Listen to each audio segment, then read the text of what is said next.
Club Narsinghpur বাস স্ট্যান্ডে একটি dance club খোলা হয়েছে। যিনি পরিচালনা করেন তিনি হচ্ছেন মাইকেল। দেখতে পাচ্ছেন সে নাচ শেখাচ্ছে। উড়াধুরা নাচ শিখতে চাইলে চলে আসবেন নরসিংহপুর বাস স্ট্যান্ড 3তলা বিল্ডিংয়ে। সেখানে নাচ শিখিয়ে থাকেন মাইকেল। যিনি সামনে দাঁড়িয়ে আছেন নাচ শিখাচ্ছেন, এটাই হচ্ছে মাইকেল।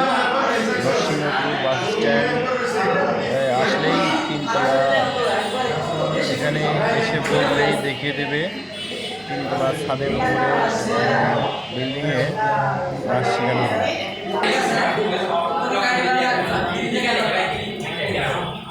ছোট্ট ছোট্ট বড় বড় ছেলে মেয়ে অনেকেই সেখানে নাচ শিখে থাকেন। দেখতে পাচ্ছেন এগুলো আছে, উভয়কেই নাচ শিখান মাইকেল।